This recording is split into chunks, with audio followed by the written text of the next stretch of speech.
Hey, I'm back, YouTube. Me for Thousand Me, and my last installment about, this is part three about Toronto and my recent trip. And I just want to make a quote from Osho. It says, "Life should not be lived, it should be celebrated." So I celebrated while I was in Toronto. And let me tell you some noticeable differences that I saw when I was and experienced while I was in Toronto as opposed to Chicago and the United States. These are generalizations, but just things I noticed. And I was only there for 5 days, but these are big differences. The children didn't seem to be as bratty. They didn't seem to be as spoiled. I didn't see too many hyper, strollers, the double-decker strollers, double-wide strollers.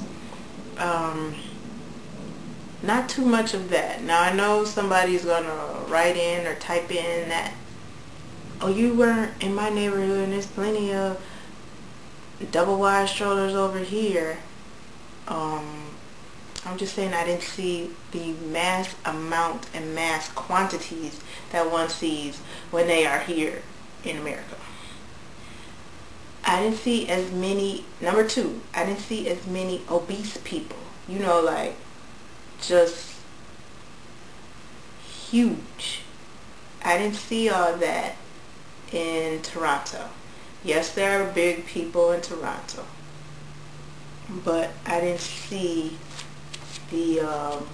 as many morbidly obese people as I see in the States. Again, maybe I was just in a different neighborhood, but y'all know what I'm talking about.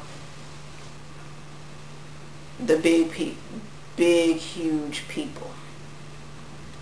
I noticed that the food, I won't say it's necessarily better, but I can tell that maybe some of the chemicals that they put in American food, they don't do so much in Canada.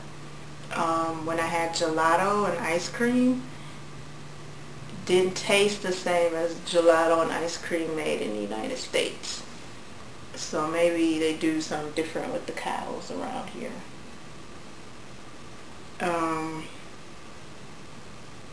just felt that it was much cleaner in the United States. In Canada. When I went into the subway, it was clean. It smelled clean. It didn't smell like pee. Not to say that no one ever pees in the corner in Toronto, but if you have been to different cities with subway systems, you do recognize that the Toronto subway system is cleaner. Now, their subway system isn't as prolific and extensive as other cities like Chicago or New York or San Francisco, but it's clean, and it's a bullet train. It runs really smoothly. Like, I went like 4 or 5 stops, and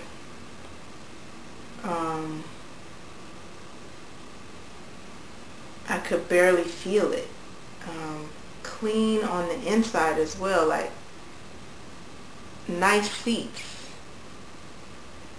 yeah. I don't want to be like, just a nice bullet train. Like, if you live in Chicago, it's not the same, like, wooden, like the wood system on the rail. They don't have that. Toronto is something else. It's sleeker, smoother, what have you. It just seems like there's a higher standard for education there. I can tell by the way people conduct themselves that maybe their education system might be a little more intense. There's a little more sophistication. There's a lot more cosmopolitan. What I did notice also is that I didn't hear the N-word all the time. Like sometimes when you are in America, if you get into certain areas, you just hear the N-word all the time. And I did not realize how stressful that can be when you hear it. You aren't necessarily saying it, but it's just like just hearing the word. What was also nice was, since it's a different country, you don't have to hear about the presidential election. It was so nice not to hear or see an ad for the November election. It was great. It was like 5 days of respite. I'm trying to think of any other differences. Oh, as compared to Chicago, like they're a lot more cosmopolitan and diverse group of people. Whereas Chicago has a large population of Latinos, in Toronto, no. Substitute Latinos with a huge percentage of Asian, Chinese, Korean, Japanese, and South Asian, India, Pakistan, anything in that South Asian diaspora, Sri Lanka. It was like, wow, that's different. And it was nice to hear French. French is not, I don't think it's the official language. English is, but everything's written in French as well. So maybe French is the second official language. It was just nice, and they were a nice group of people. Even, like, wow, polite and nice. But remember, I'm just on vacation, so I'm sure I might run into like somebody who isn't nice from Toronto. But all in all, it was a great trip. I do feel like I want to go back. And I just encourage everyone to get out and explore the world. Like, it doesn't have to be Toronto. It could be someplace else.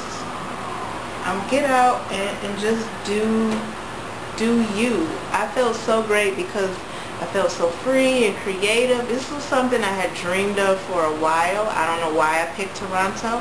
I think the next place I want to go is Belize,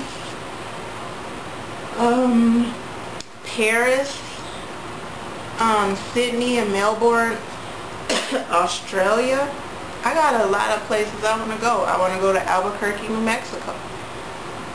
But I just think you should do it. You know, you are a citizen not only of the United States, but once you get a passport, you are a citizen of the world. And let me tell you something. You become more interesting when you go to a different country. Because the minute I opened my mouth and they heard this American accent that you take for granted when you're in America, United States, they knew instantly when I opened my mouth, oh, you're not from here. Tell me where you're from. Chicago? Oh, we hope your president, blah, blah, blah. You could have the next president, blah, blah, blah. And you're just so much more interesting in a different country.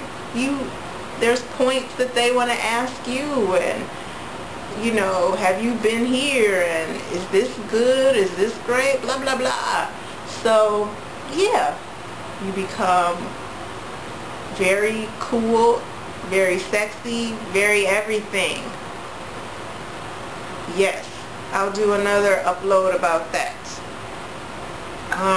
So yeah, get out, enjoy the world, get a passport, go.